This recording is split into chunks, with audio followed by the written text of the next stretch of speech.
Hey everybody, and welcome to Rebel Ranks, and for today's episode I'll be ranking the worst levels in Crash Bandicoot 4 It's About Time. And before you grab those pitchforks and take to the streets, no, I am not calling all of these levels bad. Crash 4 is an amazing game and all of the levels are so good, but some levels are just incredibly frustrating and not that fun and make me cry. Darn you, Crash Bandicoot! Also, at some points in the video, I may have forgotten to open this picture, and you might see me recording myself in some sort of paradox. It's kind of cool, but it might be annoying, and I apologize. So before we get into this ranking, let's go over how I set this list up. There are 38 levels in Crash 4, so there's going to be 19 levels in the worst half and 19 levels in the best half. That doesn't mean all the levels in the worst half are all bad. I just want to talk about every level and want both rankings to be relatively the same length. I am including separate timeline levels. You may think they're essentially the same, but as an example, Snow Way Out and Ship Happens are on separate lists. That's because the parts that are the same have different box placement, which does alter how much fun I had on the level. And fun is the basis here. How much fun did I have playing the level? Challenge, surprisingly, plays little part with the fun. Instead, that would come down to the sense of accomplishment from beating a challenging part. Beat that super tough part and feel stoked? That's fun. Beat that super tough part and are just thankful you'll never have to play that part again? Not fun. Some levels have weird box placement or obstacles that are just weirdly timed, which makes the level seem somewhat poorly designed in those areas, while other levels have great box placement, providing excellent platforming and obstacles to navigate with such fluidity it brings a smile to your face. Now, how did I rank these? While playing through the game, I gave each level a letter grade, put those in order and replayed the levels in that order, marking whether to move the level up or down, relisted them, thought about it, and made some last minute changes, and now have this list. So, a lot of thought went into this list. Also, I just have a thing for lists. Also, and pretty important, I will not be basing this ranking on the level theme, so the environment of the level does not play a part here. If you think it should, well, good news for you, I'll actually be ranking each dimension. So subscribe and notification bell so you don't miss that, or check my Crash playlist in case you already did miss it. And that ranking will come down solely to theme and environment because let's face it, so much detail was put into this game that the dimensions deserve their own ranking. And for this video, I'll be starting at number 20 and working down to number 38, and if that's too confusing, just know that these levels are getting progressively worse. And hey, this is just like my opinion, man. So let me know what your opinion is down in the comments below. And while you're down there, leave a like. Yes, right now. Starting at number 20, we have a real grind. This level starts with some phasing with Lanny Lowly, and being the first time you phase, it's kinda bland. It gets a tiny bit better with some side scrolling, but compared to what's in store with Lanny Lowly, this ain't nothing. There's some sliding and it's pretty basic. There's two boxes hidden where the bonus stage platform is. Annoying. After that, there's a hidden area with some boxes, pretty clever, and the final side-scrolling section with Lanny Lowly is much better, but it's still not quite to where it needs to be. A real grind is not a bad level by any means, but everything good that this level does, other levels do better. At number 21, we have Truck Stopped, the Tana version of Hit the Road, which yes is on the other list, and the Tana section here is okay. There's of course boxes placed off in the distance to hookshot, which is more annoying than not, but besides that the platforming is fine. While outside it's a little lackluster, the inside part gets a little better, but not by much. Then, well, that's it for Tana. Pretty short. Then you go straight to the Atmosphere Chase section, and this section is so incredibly similar to the standard stage, there's just more nitro. But there really wasn't anything that they could really do here anyway. Truck Stop basically gets rid of the fun crash platforming from Hit the Road and opts for one of the least interesting Tana stages. And as far as the normal stage, all it kept is the Atmosphere, which I'll say is pretty fun the first time.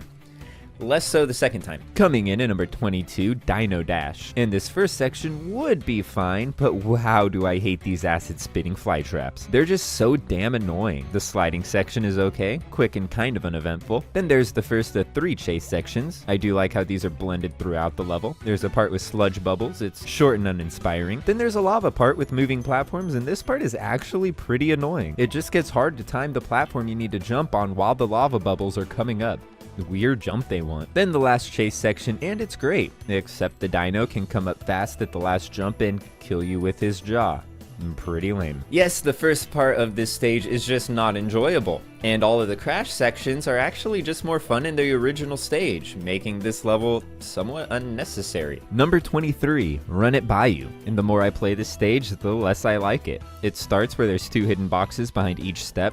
So stupid. Then you have some cool platforming onto the river for some extra boxes and the yellow gem, followed by a fun little jetboard section. Die and do all of that again, which is super time consuming. There's backtracking back over the river for one more box. There's bugs that drop nitro and they kinda suck. The swinging while also jumping across sinking platforms is pretty lame. I've mistimed this and it's so annoying. Then there's the hidden gem, which is just terrible. Like, why? Then a pretty good jetboard section again, followed by a side-scrolling part on a little food barge. And this part is very cool, except the first part is incredibly boring with nothing going on. And you have to repeat it every single time you die. It then ends with one more jetboard section that may require you to go backwards to get all the boxes. Run It By You can be fun, but so many things here can just kill all of your motivation. Number 24, Stay Frosty. And this level starts okay, decent ice platforming, slowing ice on a river to get across, it's okay. Then there's a part with robots in 2 paths. I really like this part. You have to backtrack for 1 box down 1 path, but it's literally just right there. Then there's a part with sliding and slowing down these opening and closing gates, and I don't know how my timing is this bad here, but oh my god, I don't like this part at all. The side-scrolling part after is okay. There's a few jumps for some hidden boxes, and the bonus stage is tough but fun to get down. And to finish the level with more side scrolling but with Kapunawa, and this part is actually pretty good.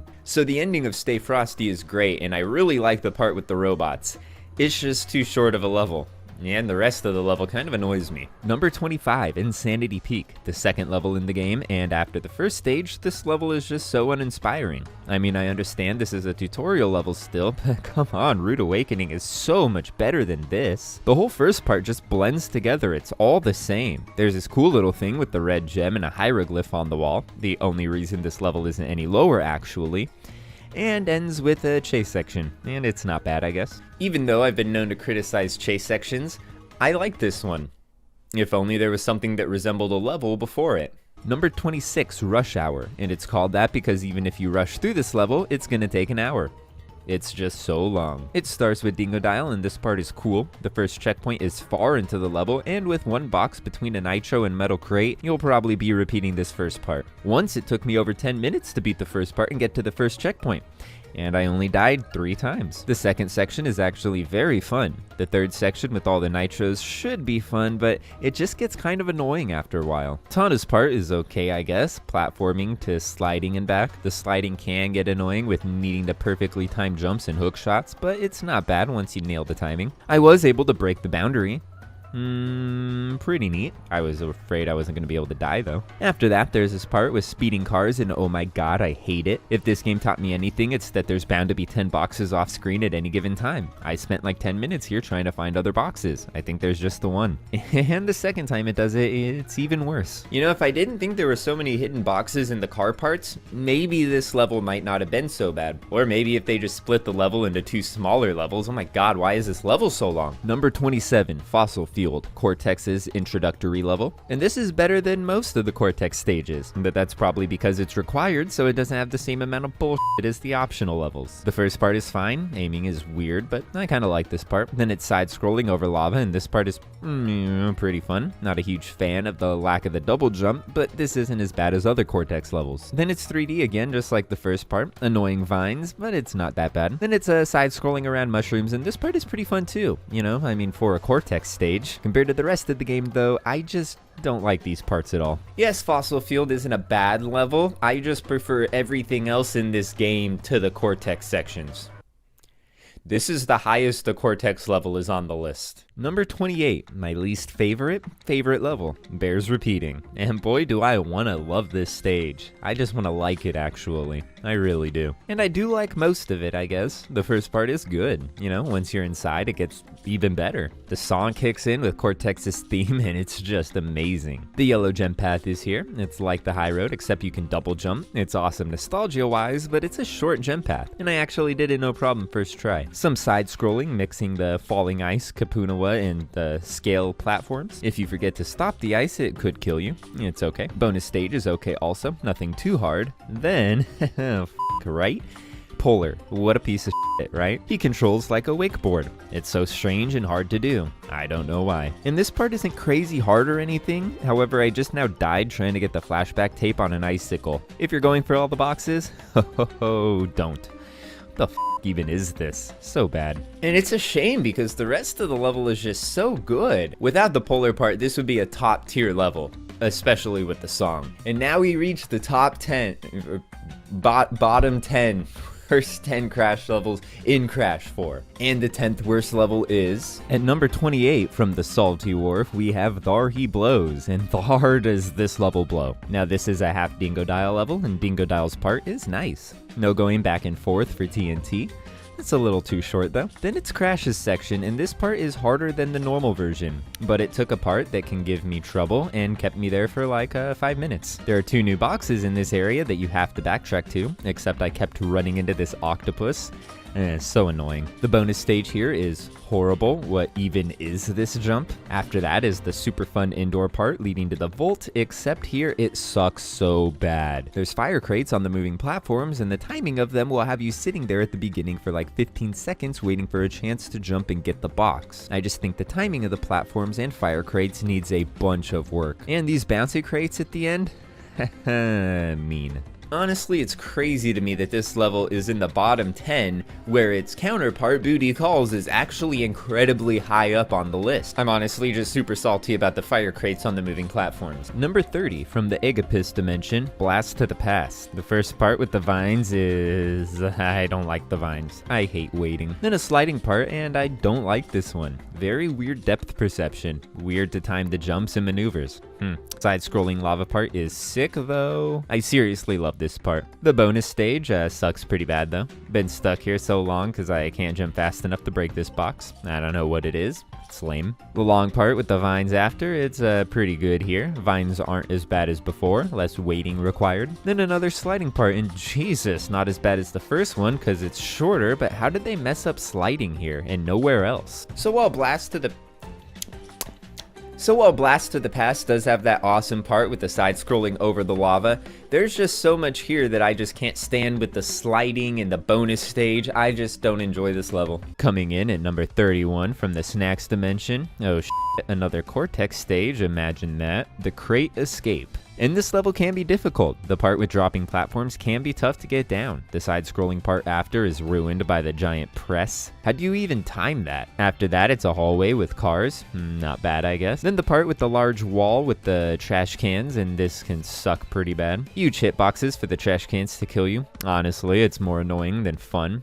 An enjoyable little stretch with the moving platforms, then it's the ending part with Crash, and this can eat dick. This part feels so weird. I feel like it felt rewarding when I almost got all the boxes, but then I die from the weird physics of this part and have to try again, and again, and again.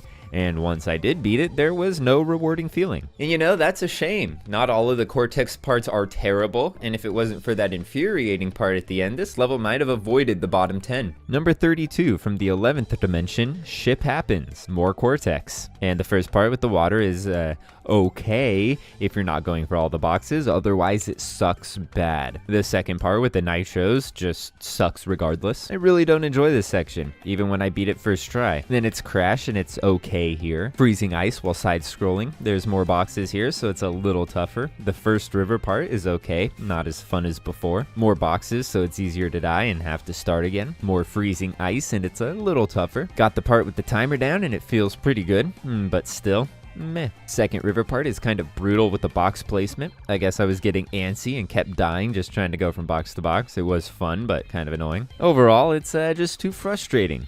And that Cortex section, oof. Yes, once again, another level in the bottom 10 that actually has a counterpart in the top 5. It mainly comes down to the Cortex section in the beginning. God, I just can't stand Cortex. At number 33 from Cortex Island, Toxic Tunnels. The first part is really fun, the right amount of challenge and accomplishment. Then there's the multi-gem gauntlet, and there's a few parts here that are fun, but a few parts that just suck. This slide jump is... what? And the lava platforms suck. Didn't beat it, but I guess I almost did. Apparently, you can die right before the gem. Brutal. After that, it's okay. The mine part is interesting. Some parts here are very fun. Then there's the ending, and that part can suck too. I tend to need an Aku Aku or two. I'll still hit the rats, the bats, or even spin off of a box and bounce and not be able to land. Like I didn't jump, but the box broke from my spin, so why did I bounce? Ugh. Toxic Tunnels is the hardest level in the game. you know, ignoring polar.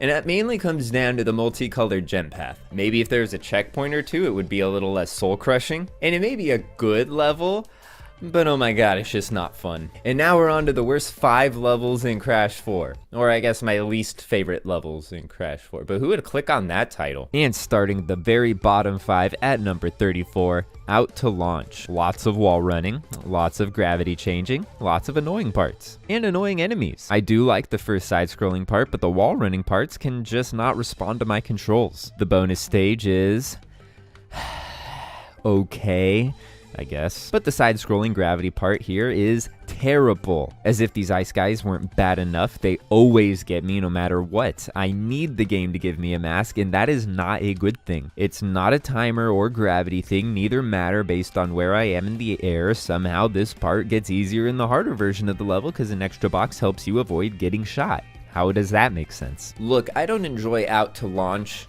at all. But oh my god, that last part with the ice guy and Ika Ika, boom, bottom 5, easy. At number 35, the 4th worst level, we have Shipping Error. The only time that a separate timeline level is right next to the standard version, and of course, it's Cortex. His part is super f***ing annoying. The wall of boxes is weirdly hard to hit, hard to time platforming with the crushing things. The wide open part in the hallway is stupid hard to get the boxes. I hate it. The lead up sucks because there's no checkpoint, so you just keep having to shoot these ice guys. Jumping part with the UFOs is okay, I guess. I mean, probably not, but by comparison, I guess. Main part, sliding, wall running, sliding, not too different from before. Worst bonus stage ever. Well, maybe not, but having to figure it out and just not mess up. Brutal. After is the side-scrolling mask part. It's hard, but somehow easier than the easier version due to a couple extra boxes. I beat it first try right here.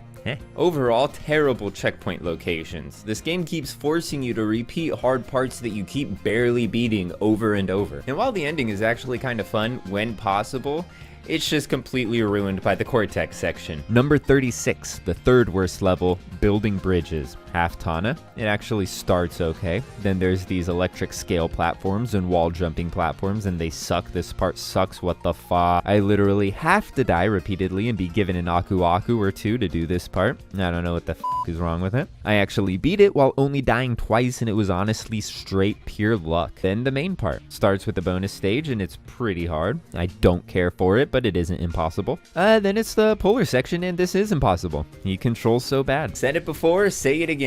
How is he this bad? I understand people have gotten used to it, but why would you have to get used to it? They literally had something to base this off of, and it's nothing like that at all. How? Number 37, the 2nd worst level, Seeing Double. The last stage, and surprisingly, it's Cortex. First part is okay, then side-scrolling. This part is rather annoying. It does give you a checkpoint if you die enough. How nice of them. I just don't like this part. I mean, it's doable, but it's half luck and half relying on Aku Akus. Then it's the last section of the last level, and in Cortex Castle, I've grown to like this part, sort of. I mean, it's so frustrating, but it is super rewarding once you get it and only die like 3 times. And when you do this part in Cortex Castle, it's perfect. After beating Cortex Castle and then beating Cortex's part in this stage, I just want to put the controller down. It's essentially like you get this huge sense of accomplishment when you beat it in the standard stage. Then you have to play the crappy Cortex part and then play the gauntlet again, and you don't have a sense of accomplishment, just the sense of why am I doing this to myself. And now, the worst level, my least favorite stage in Crash Bandicoot 4. And number 38 out of 38, the very bottom, the worst stage, Crash Landed. Now I want to start by saying I've seen many people say they love this level. If you do, let me reiterate a point I made earlier. I am not taking level theme, atmosphere, environment, whatever you want to call it, into consideration. If you want to know what I think about that stuff, subscribe and hit the notification bell. I'm just talking about the level layout, the funness, and this level made me want to stop playing the game. Annoying beginning. It's cool that it mimics Crash 2's first ice level, and the tunnel here isn't that hard either. However, before the first checkpoint is a big open area with flying turtle platforms, and I kept dying here trying to get this box and looking for other boxes, and you just start at the beginning of the level and have to go through the cave every single time. It really just kills the fun. Then it's a polar section. Schnurgle, and these suck to try to get all of the boxes. They seriously suck. welcome. So this level, I gave up pretty early on getting all the boxes and 100% or 106%ing the game. I've heard it isn't as bad as Polar's part and bears repeating, but I don't care. Blue Gem Path is pretty awesome though, I'll give it that. Some slippery physics to the bonus stage. It's hard, so hard. This nitro. I basically almost beat the bonus stage with all the boxes, but died at the end. Remembered that it's a Polar level, so it doesn't matter anyway. I could have beat it if I wanted to. Then a tough platforming section with gravity. Very tough, and knowing you missed boxes earlier on Polar kills motivation. And then it's more Polar to the exit. Ugh. It's so annoying. So not fun. Awesome level design though. Yes, Crash Landed is just the least fun that I had playing this game. And there may be parts that might be a little fun, but being that I completely failed the first Polar level, why would I think I could do this? And by about halfway through the stage, there may be some platforming that does feel rewarding, but how would I know? I gave up after the first part. No other level in this game made me just want to stop playing, but this one did. And that's why I gotta say it's the worst level in Crash Bandicoot 4. And that's gonna wrap this one up. Thanks a bunch for watching. I really hope this video isn't too long, but it is Crash, so who cares? I could talk about Crash all day. It's why I am. So smash that like button, subscribe for more great content, hit that notification bell, and go ahead and share this video with any other Crash lovers out there. I am a pretty small channel, so I greatly appreciate any help spreading me around. There should be some videos popping up somewhere or playlists in the description. There should be some videos popping up right now or some playlists in the description. And until next time, peace. And yes, this may be the same exact outro from the other video, but I'm recording them both at the same time, so why would I record the same outro twice?